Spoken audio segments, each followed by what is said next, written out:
Generation, oh, reparation. Pay up, time to pay up. Reparation. Right now, reparation. Really are you know?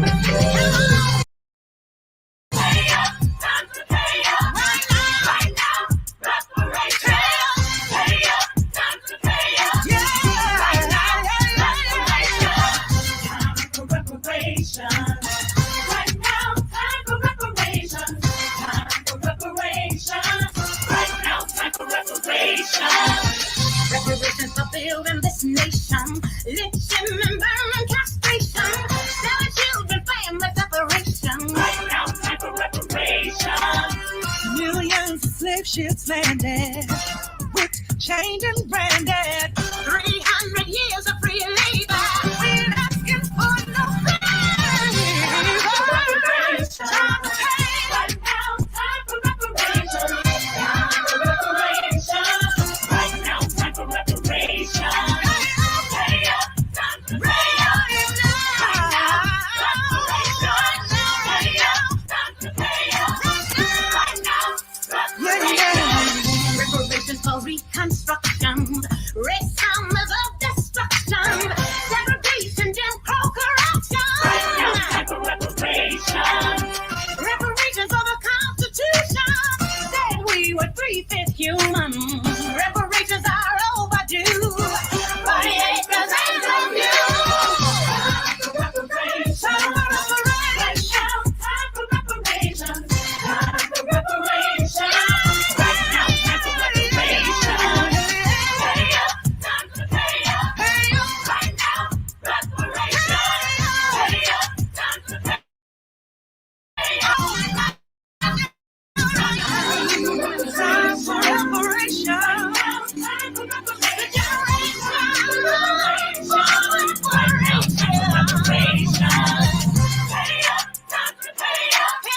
Right now, reparations. Pay up, time to pay up.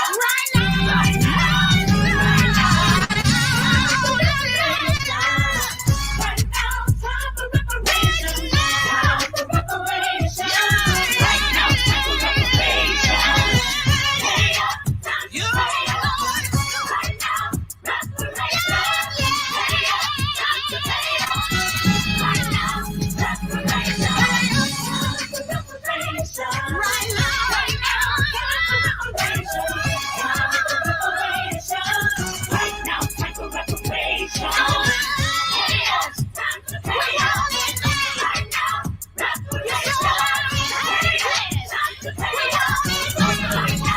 Time for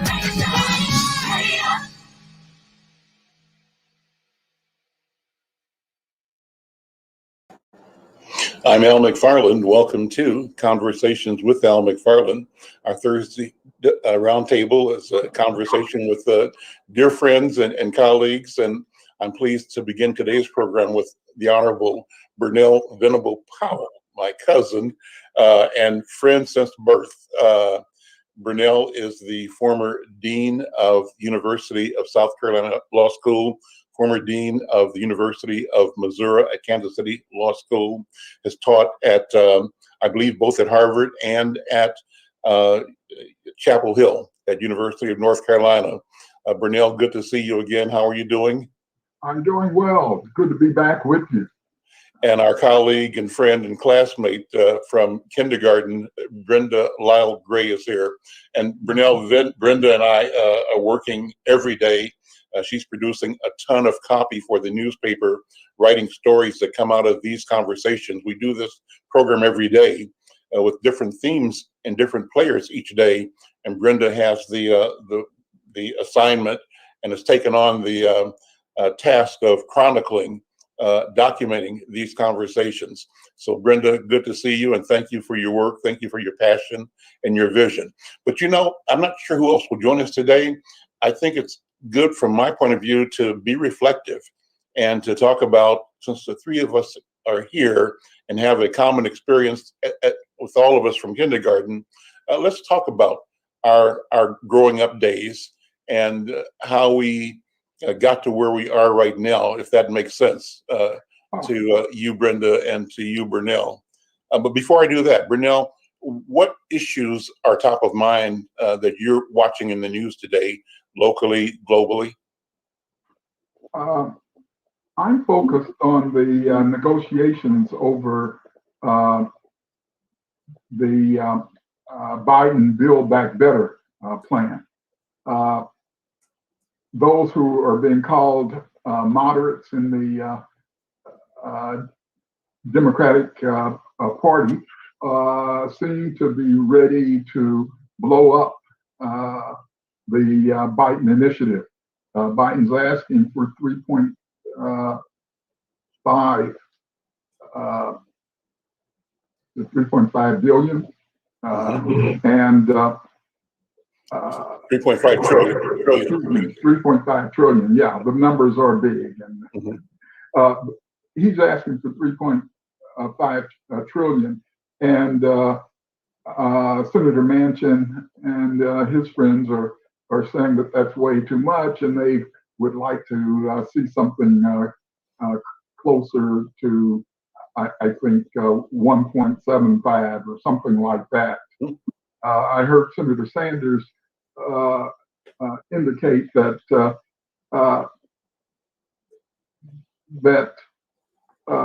his wing of the party has already come down from 6.2 trillion, and that he thinks that the burden ought to be on Manchin and his friends to come up with a proposal that is viable.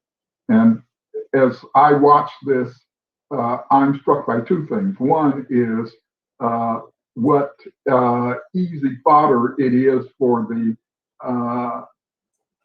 commentators, political commentators, to say, well, the Democrats are in control of the presidency in both houses, and they can't come to an agreement. And this is just really terrible. Well, the first thing is that the Democrats may be in control of all three branches, but they still have not removed the filibuster. And if they can't remove the filibuster, then they are not really in a position to push through their legislation. If they push it through on the basis of some sort of budget reconciliation, they will be able to do it, but by the slimmest of margins. They can't lose, I think, I don't think they can lose a single senator.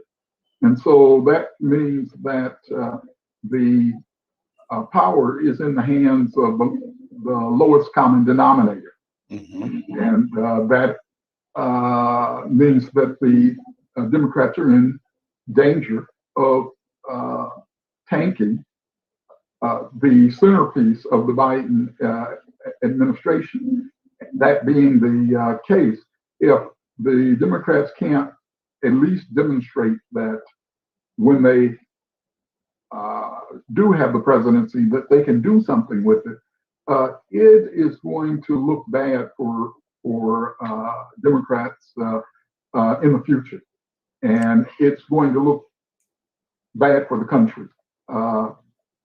It's absolutely imperative, particularly at a time when Biden's poll numbers have dropped, not precipitously, but they nevertheless have dropped down to about 43%. And the country is divided something like 70% in favor of what he wants to do and 30% opposed. And you would think that with the numbers and with the popular support, Democrats could get something done. If they can't get it done, it's going to be very difficult to say going forward that they ought to be in control in Washington. You know, but the disconnect really is with the moderates and not where you would think Bernie's wing would be the place where there would be disruption, but there's not. No. And I think the president has properly crafted a strategy and a bill that encompasses and supports the progressive agenda of Bernie's wing of the party. And so it is surprising that someone like Joe Manchin and other so-called moderates now, who have been champions of the big tent idea, find themselves in a position to not support or to seriously modify downward the movement that the administration is trying to make. Yeah. And so, what is it in the Democratic Party makeup that makes itself so vulnerable to its own shooting itself in the foot every time? Yes, well, the second point that I was going to make is that Will Rogers said sometime, I guess, in the mid-40s, that I belong to no organized political party. I'm a Democrat.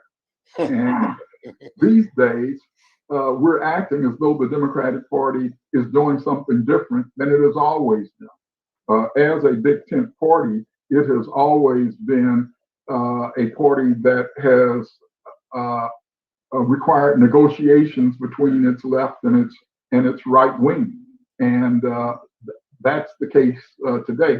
I think that the only thing that is different today than it was in the 40s and 50s is that the Republican Party has become such a single-minded, ultra-right-wing party, so that unlike in the old days, you might be able to count on a dozen or so individuals coming forward from the Republican Party to help a cause that 70% of the American population supports. Today, that's not the case. The Democrats can expect no votes on any of their initiatives, including the scariest situation of all, that the debt limitation comes up in less than a week. And unless the debt ceiling can be raised, there will be a shutdown of the federal government. And that means the Social Security checks will stop flowing. Veterans Administration hospitals will have to close down. Just a whole host of horribles. And yet, the Republican Party seems poised to foist that kind of disaster on the country, as they've done before. I mean, they have to be taken seriously because they've done it before. And I simply hope that if, in fact, they do it again, that that the country will hold them accountable. But that's looking way down the road, and that won't get us out of the hole that the country's in right now. This is a situation in which the country has not really invested in its middle class for about 40 years. When Reagan took over, the shift or the focus of the country became a focus on corporate interests and the cutting of taxes and the embracing of the interests of wealthy activists on the right. And as a result, we haven't built bridges, we haven't put money into schools, we haven't built housing. We're in a housing situation now where if you're a seller, you're in a pretty good position today. Well, the reason why that's so is because we haven't been building any houses. Right. And that kind of investment in the country just has not been going on. Biden comes along and says, okay, it's now time to get that done. And instead of trying to nickel and dime it, we ought to go out and spend the money that ought to be spent. And the response of the Republican Party is, we're never going to help you on that. If you want to do it, you have to do it entirely by yourself. And then we get back to the situation of the Democratic Party being a big tent party and having to negotiate between its left and its right, even to get things done that the country and the party have said that they are committed to getting done. And within that entire scenario, there is the memory that Republicans were on spending steroids Oh my goodness. under Triumph, Yep. under Trump. But at the same time now they call for the balanced budget. How does the debt ceiling situation play out in terms of philosophy and strategies and positions of the two parties? What do you think? Well, first of all, I think we have to understand what the debt ceiling is. But the debt ceiling is an artificial vote that Congress put in place that requires that there be basically a political vote in order to spend the money to pay for the debt that the country has already incurred. So if the vote is negative, then that means that the country is voting not to pay its debts. And if that happens, that shakes the entire economy. The bond rating, the ability of the country to borrow money, it goes down. The functioning of the government ends up stopping. It is a scary situation. When that happens, any calamity is possible. And the worst thing about it is that because the dollar is the currency of the world, if we choose not to pay our debts, what we are saying is that the dollar can no longer be trusted as the stable currency of the world. And certainly, the Chinese would like to have their currency be the currency of the world. I'm sure that there are others. The European Union might even be willing to step forward and say, that the euro ought to be the currency of the world. But the fact of the matter is that in the world as it exists today, the U.S. is in the best position because it is a stable economy. It also has the ability to handle any debt situation. But if the U.S. decided, for instance, that its debt load was such that it needed to raise taxes, there's more than enough wealth in this country that it could raise taxes in order to meet its debt obligations. Mm-hmm. Or if the country decided simply that it was going to print more money, it could do that. And the world would not lose faith because the world would know that in reserve is this taxing ability. And so you can continue to accept the dollar as being stable and go with it. And that's what's at stake if we decide that we're going to default on our debts. The confidence of the world, the dollar is only as valuable as the confidence that it generates. And what the Republicans are doing is going to the very heart of our economy, that confidence in the dollar. And that's the question, Brunel.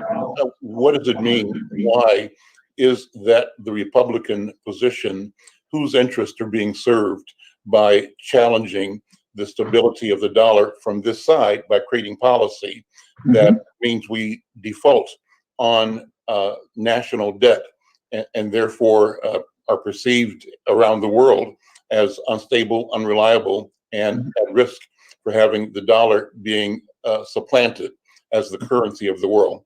Well, this is yet another instance in which the Republican Party is playing the short game. It doesn't care about what happens down the road. Its view is, let's score as many points as we can right now, and we'll deal with the rest of this later, no matter how calamitous. We've just gone through 4 years of that kind of leadership under the former presidency. To hell with our allies, to hell with the rest of the world, to hell with making decisions that benefit the American public. What we want is what we want, and we'll take that right now, and we'll deal with any fallout later. That's why they could go forward with huge tax cuts on behalf of the wealthy, despite the fact that the country itself needed to spend money on infrastructure and all of its other needs, family support, expansion of medical coverage, spending money to build schools and highways and refinance the electric grid. Those things don't mean anything when your real purpose is simply to get control of power. And if you are bent on simply getting control of power, you use every tool that is available to you to do that. Including choking government down, crippling the economy, and feeling that you're going to be better off by picking up the pieces and fashioning and shaping and serving your interest, not the interest of the nation. Yes, and if it, in order to quote unquote win, it takes attacking the nation's first Black president and simply saying we will not cooperate with him. That's what you do, and you ask yourself, well, does that make any sense in the long run? Is that going to benefit the nation? The answer is we don't care. What we want is power right now, today, and we'll deal with the rest of this afterwards. And so that's really what we're looking at next week. And the scary thing is that the Biden presidency is now at a flex point. The honeymoon is over. You know, he's had his several months of people basically saying, well, we'll go along with him and we'll be nice to him. Now the gloves are off, and it's simply a question of whether he's prepared to fight back. I think we'll know by next week this time whether he's a fighter or whether he's bound to be a footnote to history. And so, what are the indicators you're going to be looking for to make that assessment? Well, I'm first of all going to look to how he handles Manchin, Senator Manchin from West Virginia.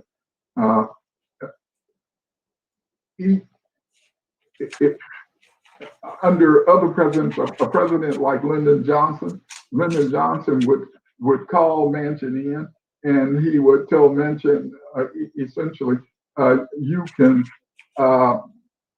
be with me or you can be my enemy. And if you're my enemy, I'm going to throw everything possible. If I go down, and since my presidency is at stake, if I go down, you can bet you will go down with me. So if you're seeking some solution that basically is designed to keep you or to protect you in your Senate run in West Virginia, know this, that if I go down, you will not win that Senate seat. Mm-hmm. But we haven't seen a politician as tough as Lyndon Johnson, as bare knuckles as Lyndon Johnson since Lyndon Johnson. And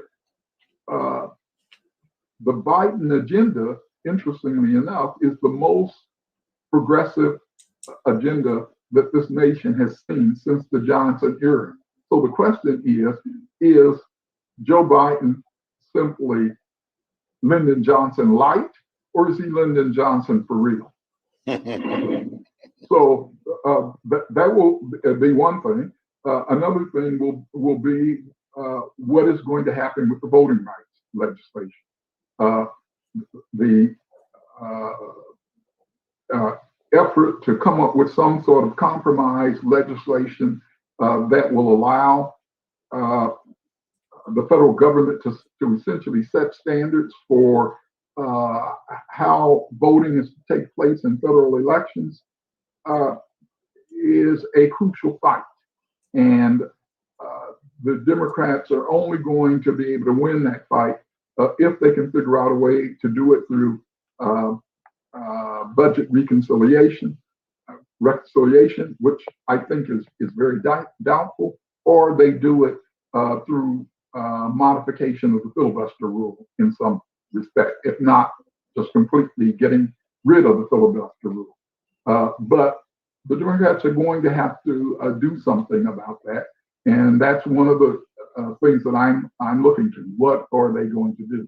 Now, just this week, we saw that the collapse of the reform of police practices. The Democrats have been working with Senator Scott of my home state to come up with a compromise. And they've been working for weeks and thinking that they could come up with some sort of compromise. And just within the last 48 hours, it's announced efforts to come up with compromise legislation on police reform now appear to be dead. Some, like me, would have said from the very beginning, Tim Scott is not someone who is interested in real reform. What Tim Scott, as a senator, is interested in is doing something that makes it appear that the Republican Party is open to reform without ever having truly to concede any point of substance.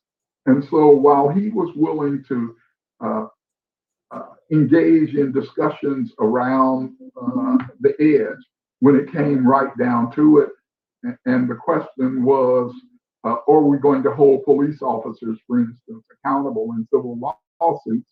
That was never going to happen with Tim Scott.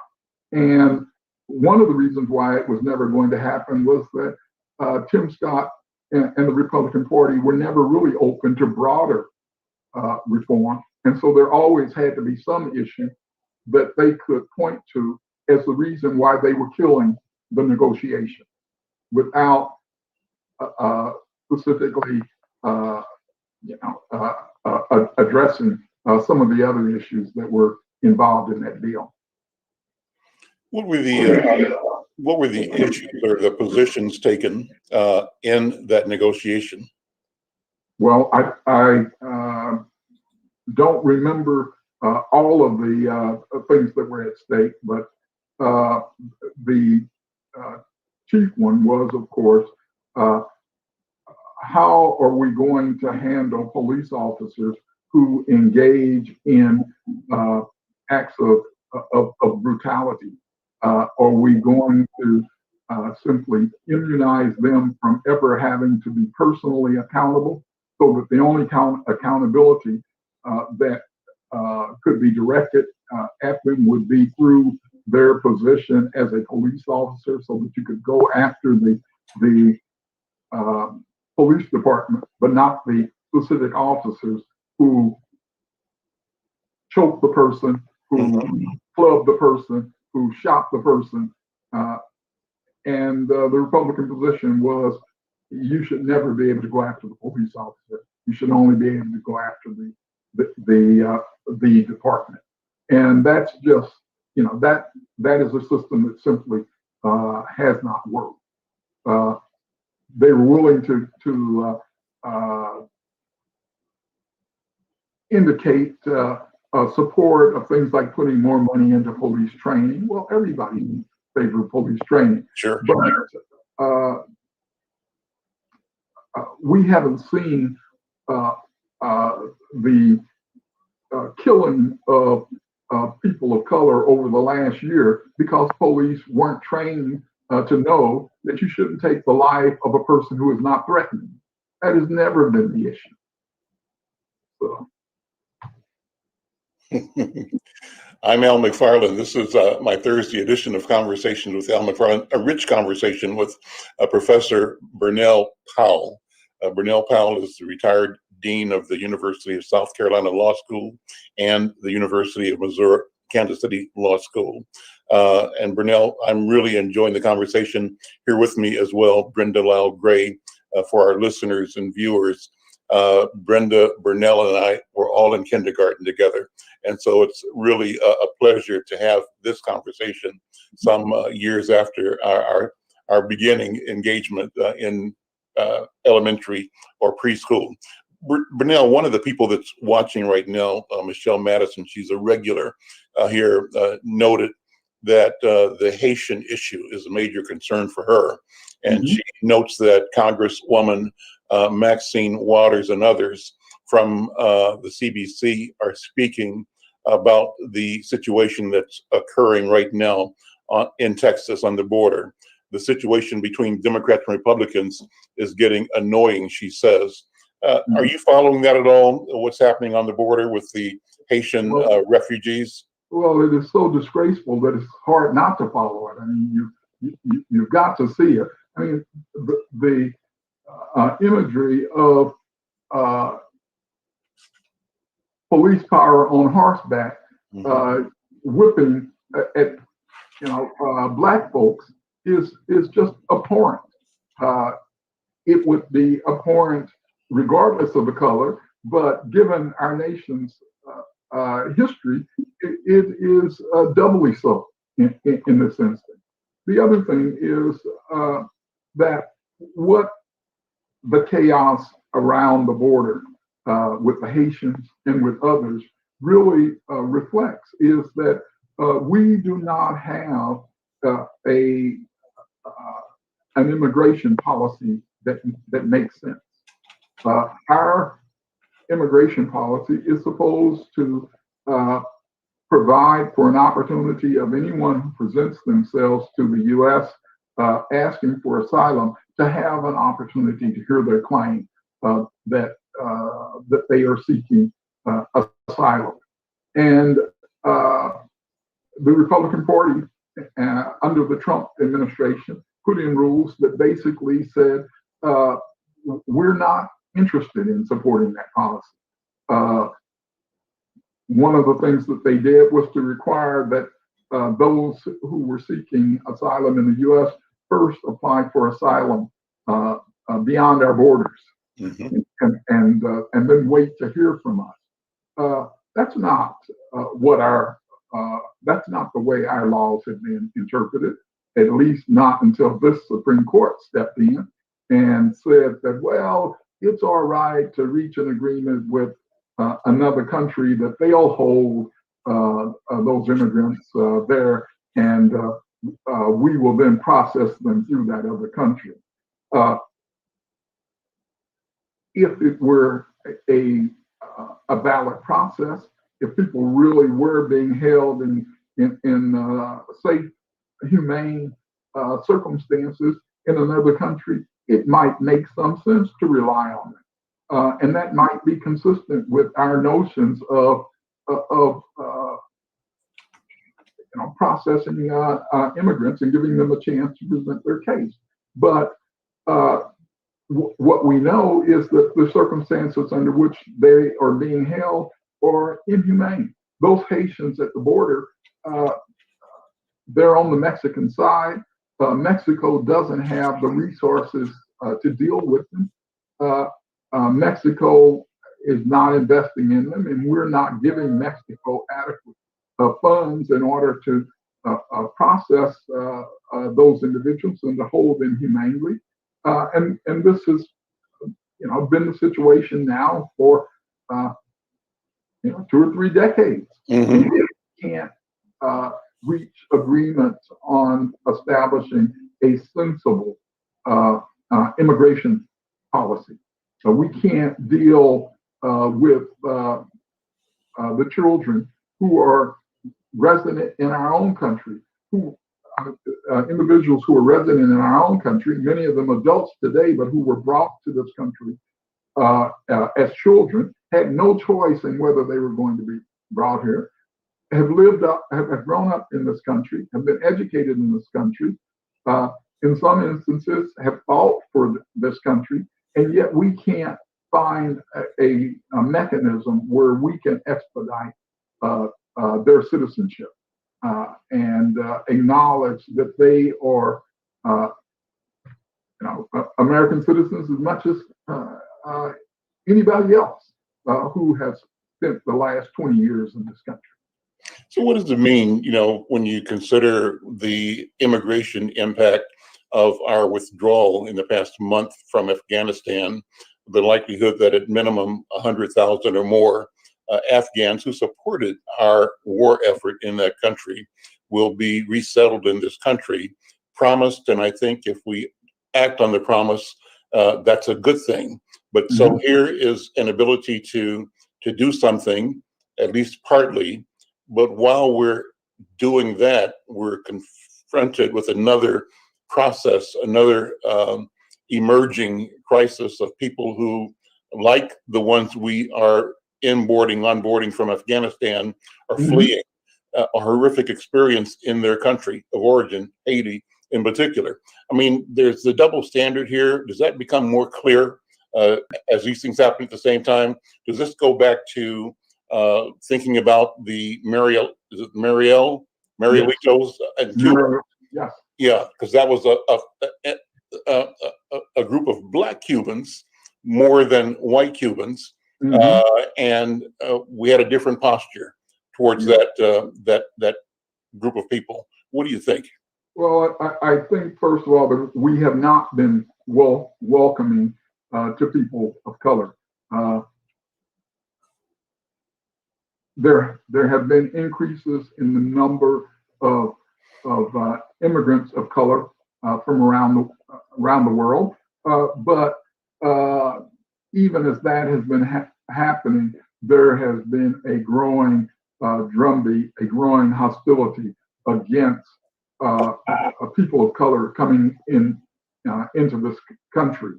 And you mentioned the Afghans who are coming in. I think it is yet another example of the notion of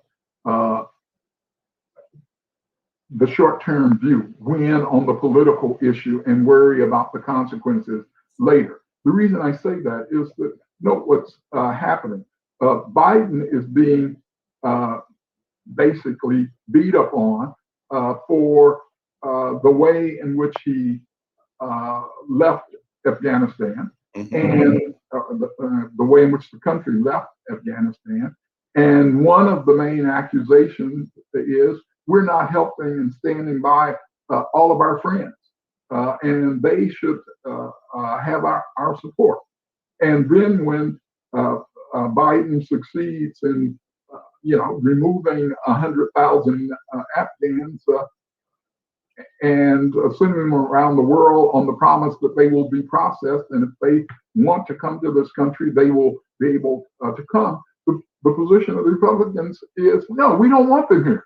We don't want more immigrants here. So they seek to have it both ways. At the formal level, they can say all the nice things about protecting our allies and our friends and those who have stood by us, and in the quiet and in the darkness, they are shouting from the corners, we don't want more foreigners here. We don't want the browning of America. There are short-term gains to be had by that kind of policy. But the fact of the matter is that this country needs immigration. And that's the debate that hasn't really been had. The fact of the matter is that this country is a middle-class country in terms of its wealth and its standing in the world. And what do we know about countries once they become middle class? People stop having babies. They begin to organize themselves voluntarily through a process of trying to maximize their family's achievements. And that means that you see births decline. That being the case, if you look at the demographics of this country, the country is graying. There are more and more people like me, who are baby boomers, who are now coming, who have already, for the most part, retired. The next generation is retiring. They have fewer children. And what does that mean? It means that the workforce that you need to produce a dynamic economy simply isn't there. Where are those people going to come from? They're going to come through immigration. The prime example of that is that you can look at California. California is the 5th largest economy in the world.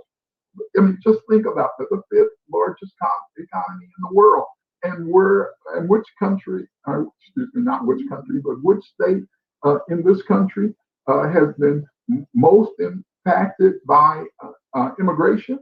California. That's how they have been able to stimulate their economy, to create a larger pool of people, not only to work, but to buy products and to invest in the country.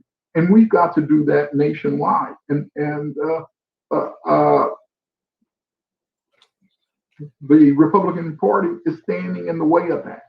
And they are looking back to the 30s and 40s and trying to put in place an America that is based on race and, as they say, blood and soil among the ultra right wing, not the Republican Party, but many who sympathize with the approach of the Republican Party.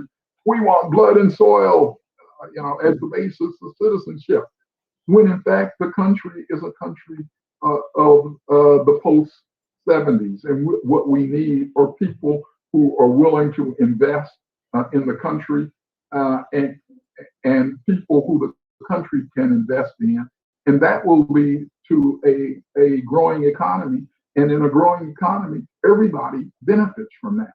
But you first have to get over your simplistic racist notions and begin to talk about the world as it exists today and who our competitors are.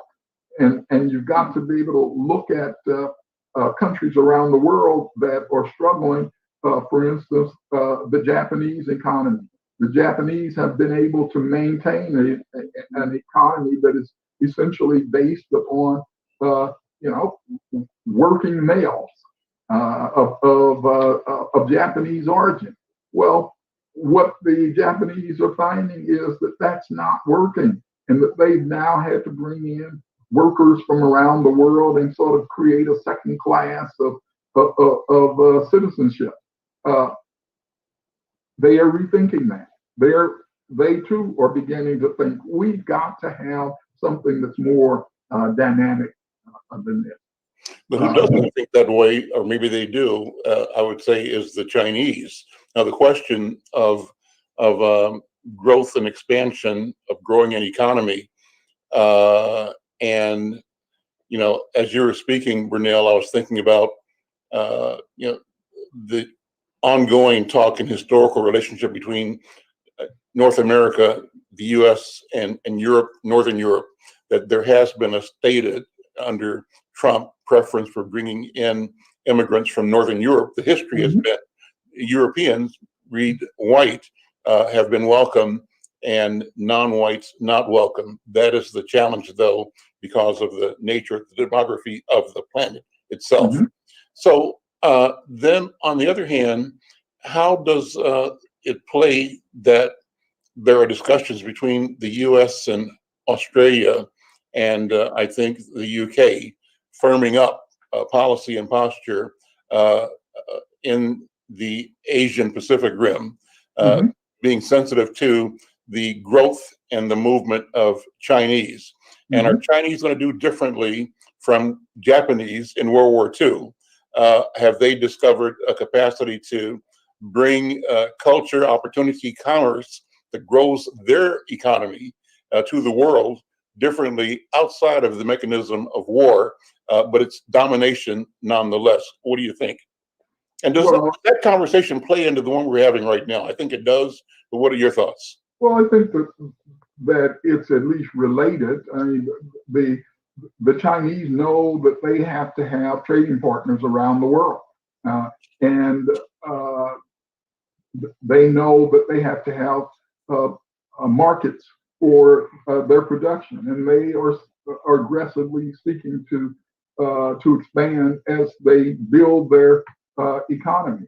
But one of the things that we also have with respect to the Chinese is that there you're dealing with a population of 1 billion people. Mm-hmm. And so the notion, I mean, even while they could probably be even more productive if they could continue to expand their middle class and create internal markets that work as efficiently as those in the West work, they have a large margin for error simply because they have so many people. And the Chinese are going around the world and trying to cut deals that are favorable to the Chinese, that are favorable in terms of creating markets for their goods. They have been aggressively trying to woo Australia, for instance, and there is a political a bloc in Australia that is open to that. China is an economic competitor, and I don't think that it can be anything other than an economic competitor, except a military competitor. And we really don't want to have to compete with the Chinese in terms of the military, because no one is going to win in that kind of effort. Nuclear powers have no business fighting with each other. They should be talking and negotiating with each other.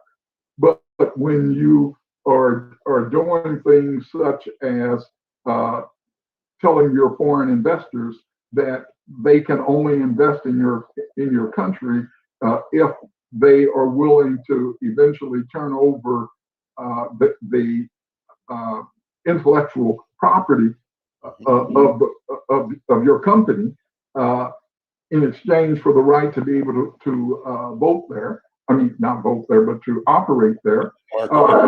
When they are engaged in the most sophisticated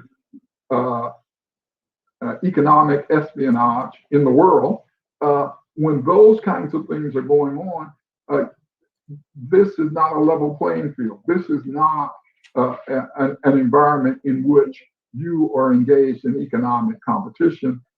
This is underhanded warfare, and that has to be met. That has to be responded to, because we know that if you can establish an economic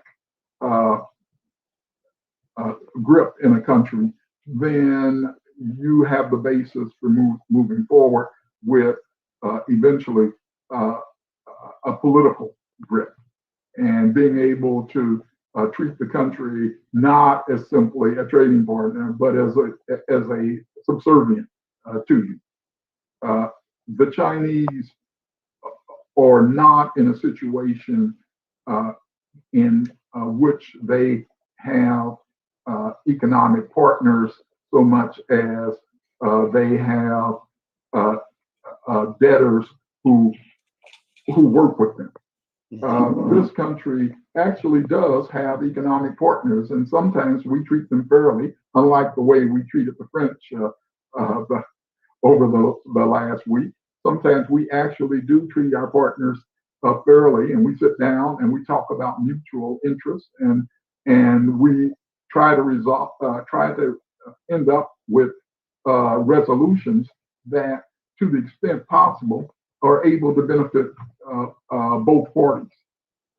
That is the kind of relationship that I hope that we can have with China going forward, but it's not one which I think the Chinese are committed to. Got about 10 minutes left. I wanted to come back and ask Brenda to weigh in. I don't know, Brenda, if you've watched the television coverage of the treatment of the Haitians at the border. And if you have, what impressions have you had? What feelings are generated by what you've seen our country do in dealing with this crisis of Haiti? Have you watched it at all? Brenda, you're muted. Unmute if you would. I watched a little this morning, but I just couldn't stomach it because I know they're being returned. And so describe what you watched, if you will, and how it's affecting you and your sensibility of what justice should look like. They were walking across some of the muddy river, holding kids on their shoulders, and knowing that they were being, I think it's about 5,000 left, and knowing they were being returned. It's painful to watch, but people of color in America are being returned in a different way, with all of the voids and all of the lacks that we had as baby boomers, even though we had the separation and the division, but we had hope. Those people were leaving without knowing what the next day is going to be. And I've just gotten to the point where it's just hard to watch. You can just take so much of the abuse. So Brunel, jump in with your history hat, if you would, and talk about Haiti and why Haiti is significant in the hemisphere and significant as one of the scenes out of which the end of the modern slave trade emerged, but then the consequences for that island and for Black people have not ended. What's your sense? Is it a curse? Is it a curse? Have you heard that? That there is a curse that is surrounding Haiti? I don't believe that. Well, they were talking about all of the hurricanes and you know, where the United States and especially Trump just literally said, not going to help, no humanitarian aid, that type of thing. Well, if it's a curse, it's the action of people. That's what you mean. Yeah. I agree with that. Yeah. But no, go ahead. Yeah. I was going to say, if we're talking about figuratively, there's a curse. Oh no. I think there's an argument to be made for that. I mean, after all, they led the first revolution in the Western Hemisphere against colonialism, and ended up having to pay their colonial power for the colonial power's loss of their colony for all practical purposes. And they didn't have the resources to pay it then, and they've never gotten out of debt since then. So Haiti is a country today that bears years and years, centuries of abuse on its shoulders, and it's never really gotten it right. And we are in a situation with Haiti where it's hard to know even how one would get it right. But for a country to undergo two hurricanes and a coup, assassination of a president within a short period of time, when the country is already and a pandemic epidemic, when the country is already poor, undereducated, and doesn't have a healthcare system that can support the needs of the country, is just absolutely tragic. And if one wants to call that a curse, figuratively, yeah, I would say, that's a pretty good example. But if we can see the horror, we can address it. And we may not be able to resolve it, but it is clear that if we are not trying to address it, we have no possibility of resolving. And so it brings me to always discussing the critical role that I think Africans in the United States, African Americans, US citizens, but the descendants of Africa have played and can play in both creating awareness about Haiti and Africa, and how that in a reciprocal fashion creates opportunity and awareness and advancement for our people here within this country. That's what I think. I think that our civil rights movement as we knew it was in part both in tandem, fueled by and fueling the liberation movements, the independence movements in Africa, which in turn inspired continued engagement, advancement, movement into the political realm by Black men and women in this country. And it moved us from having to have a exclusive dialogue with white power. It brought more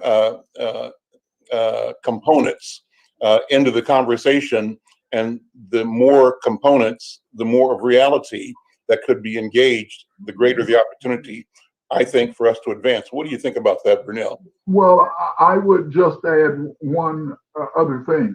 I think that the strength of African Americans and the strength of Blacks in the African diaspora has always been the certainty that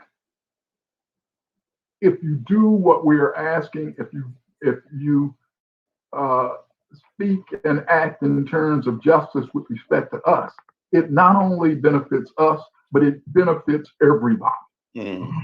And those who have opposed us on civil rights, on economic reform, on issues of environmentalism, on immigration, those who have opposed us have never been able to come up with a response that negates that position.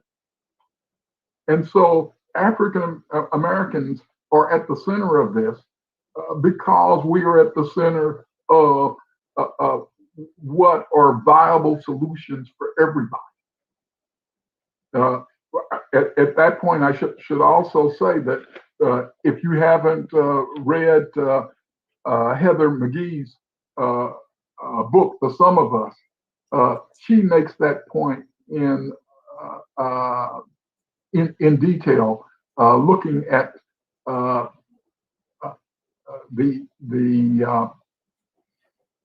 United States and its relationship to people of color and to Blacks specifically in detail. That what has been asserted on behalf of Blacks has not simply been a statement that we ought to have a healthcare system to take care of Blacks. It's been, we need a healthcare system. Blacks know that, but it is the entire country that will benefit from that. We're going to leave it there. A wonderful conversation, Brunel. Thank you so very much. Brenda, thank you for being here. And thanks to those who are listening and watching on YouTube, on Facebook, the McFarlane Media Facebook channels, on Black Press USA Facebook. If you like this conversation, we want you to be a part of it. Join us every week. We're doing this one on Thursdays at 1 o'clock Central Time. You can be a part of this conversation. We want to hear your voice. I'm Al McFarlane. We'll see you next time. Thank you. Thank you. Now. Good seeing you. Pleasure.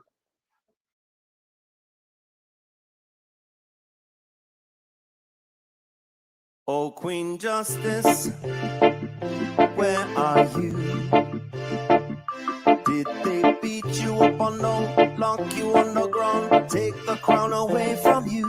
Oh, Lady Liberty, where liberty with your bigotry. Teach you that you're born to lose. Free or guilty, it's gonna get filthy. Better believe, roll up your sleeves. It's gonna get rough, it's gonna be tough. We all agree, we've had enough.